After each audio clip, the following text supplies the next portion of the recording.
So first of all, I think that anybody who smells both of these fragrances and says that they don't have any similarities is being a bit too harsh. I understand respecting the original, the work and craftsmanship that has gone into it by Guerlain is impressive. The process with the 21 days of soaking, the fact that they go to places all over the world to source the finest raw materials, all of that should be appreciated and respected. So I understand having an almost visceral reaction to, you think you can dupe that? No, you can't.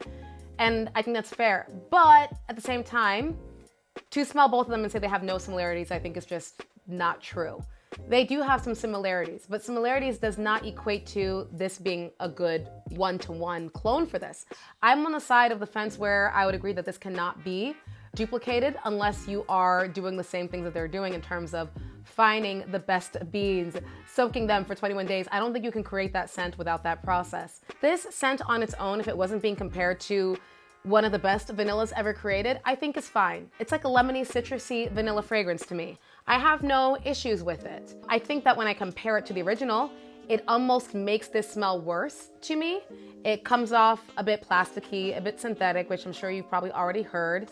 But on its own, if you weren't gonna compare it to anything, it's okay, it's fine.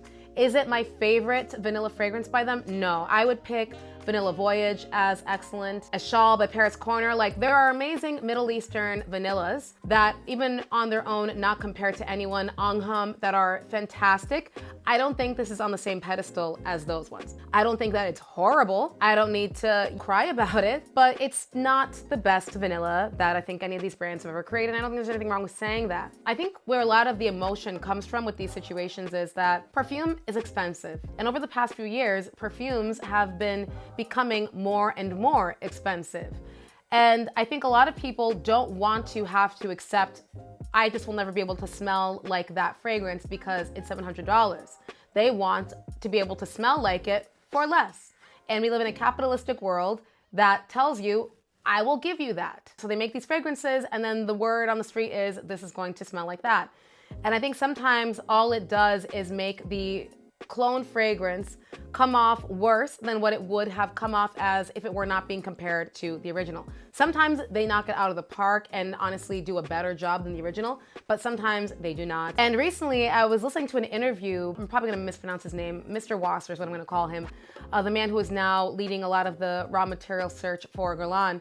And he was talking to Adolescents, and there was a part of their interview where he talked a lot about, while he still respects their ability to create similar fragrances, he doesn't like that they're called clones or dupes, and he doesn't like how we say this is 95 or this is 75 or whatever % close to the original because we don't know what went into actually creating that original. So to just cheapen it to a percentage, you know, irks him, and I can appreciate that. I'm definitely guilty of that. I think we are coming from the perspective of the consumer of just trying to let somebody know, hey girl, this smells as similar as this to that fragrance, because most people don't have the time or care to break down notes or how that fragrance was being produced. They just want to know, is it going to smell similar to this and how close is it going to smell to that? So we're coming from two different points of view.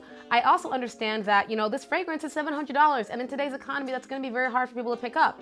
Maybe a Guerlain's approach or perspective on that is, well, then you can't have it. In this capitalistic world, people aren't just going to accept, I can't have that. There are always going to be companies that are going to offer you a quote unquote better deal. So while that's tough, I think that the brands who continue to put quality into their fragrances are still always going to come out on top. Like Guerlain, to me, Guerlain, I don't think you have anything to be worried about. I think there's just a few people that I've heard say, oh, I have the original Vanille Planifolia and Vanilla Aura because of the price point and how close it smells to the original. I'm never going to buy the Vanille Planifolia again.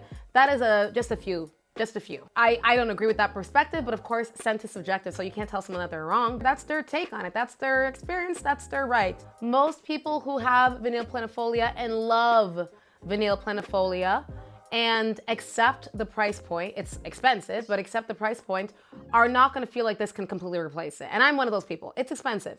Am I gonna repurchase this? If I can, in the future, if I can. We'll see what I'm able to do, but I think it's absolutely gorgeous and I don't think this can replace it. I think that sometimes, unfortunately, this whole clone original thing can get ugly, and I can see both sides. I think it's a nuanced conversation. I think we should be having more conversations about how we can all make it more of a less toxic, more ethical, still fair and understanding of people's wallets kind of conversation. So curious if you have smelled Vanilla Aura on its own, if you don't own Vanille Planifolia, what you think about this scent. Do you like it? If you have smelled Vanille Planifolia, if you've owned it and you've been able to compare it to Vanilla Aura, would also love to hear your thoughts on that one. Definitely drop them in the comment section below.